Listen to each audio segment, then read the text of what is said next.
Hello and welcome to BS with Becca. It's not what you're thinking. Today, BS is book sighting. It's a really fun story that I want to share with you that's very hopeful about a book sighting that happened on an airplane. I'm always wanting to bring you good news, as you know, and so the good news story today starts with a woman named Jackie Ray Hill. She, like most of us, watching all of the protests online, was very sad about what's been happening in the streets to people of color. And so she wrote this on her Facebook post about a particularly bad day. So my heart has been heavy, as I'm sure most of you feel the same. I was on social media before preparing to go to work. Terrible idea, she puts in parentheses, and I have to agree with her. She continues, as I was driving to work, I had to really go to God with my thoughts because it would make it hard to smile with everything going on. She means smile at work. You'll see why in a minute. As we were boarding my first flight of the day, I smile and I greet people when they come on. And a man was holding a book that has been on my to-read list. The book is entitled White Fragility. I was so happy to see that book in his grasp that I knew after I finished my duties, I was going to make a point to ask him about it. I go and sit next to him as he was sitting in a row all by himself. That was God. She put that in parentheses. This was arranged for her by and for him by God. I said, "Hey, how are you? I see you're reading that book. So how is it?" He replies, "Oh, I'm halfway through. It's really good. It really points out how important these conversations on race are."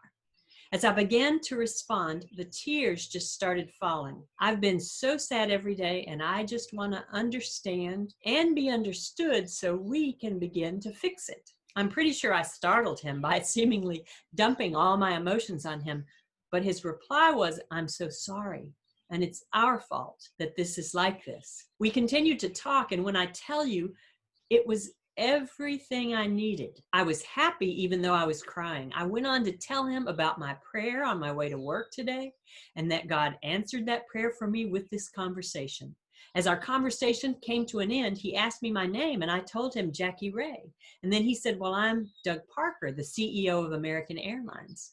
I told him my mother works for them in DC, and I reached over and gave him a big hug.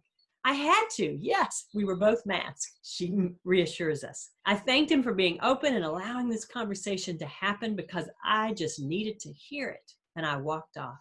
I thanked God for God's love and faithfulness the rest of the flight. On his way off the plane, the man hands me a handwritten note and I thanked him again and I asked for this picture. This encounter is only a Holy Spirit thing, meaning she knows that God arranged this for her. There are so many different ways to affect change in the world. I stand with anyone who wants to make a difference, no matter if it is how I would do it or not.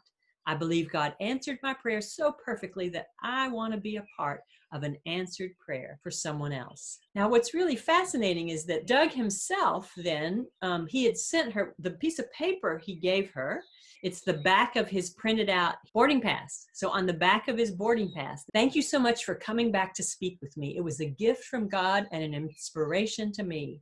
I'm saddened that we as a society have progressed so slowly on an issue that has such a clear right versus wrong. Much of the problem is we don't talk about it enough. Thank you for talking to me and sharing your emotions. That took courage. The book White Fragility is great, but it is more for people like me than you. A Black friend recommended it to me. I really appreciate you. If you'd like to continue the conversation, my email is," and then he gives that. And then it says, "P.S. Say hello to your mother for me." Her mother then also wrote an email to him and said, "Thank you for talking to my daughter." And he then responded to the mother's email saying, "No, I thank you because your daughter's conversation with me and willingness to talk to me was a gift." And I love how this all happened because of a book sighting. First of all, that Doug Parker was willing to read that book. And secondly, that Jackie Ray Hill was also willing to speak to him seeing that book.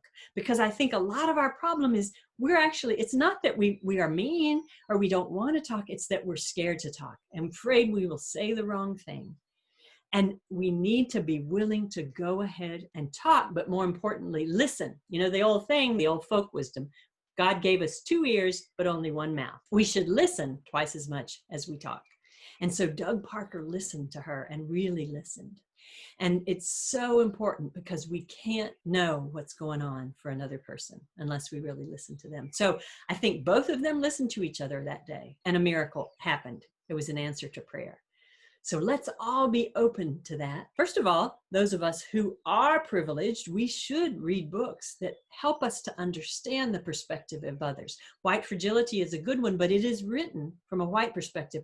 We should also be reading books from the perspective of people who are oppressed, who are suffering, so we can understand that better too. So, because just think about it, God also gave us 2 eyes. So 2 eyes, we should read twice as much as we talk as well. So that's BS for Becca today, book sightings. And I hope there are lots of book sightings in your life, both in other people's hands as well as in your own, as you read books that will help you to understand the perspective of other people and give opportunities to open up conversations. Thanks for watching, and I'll see you next time on BS with Becca.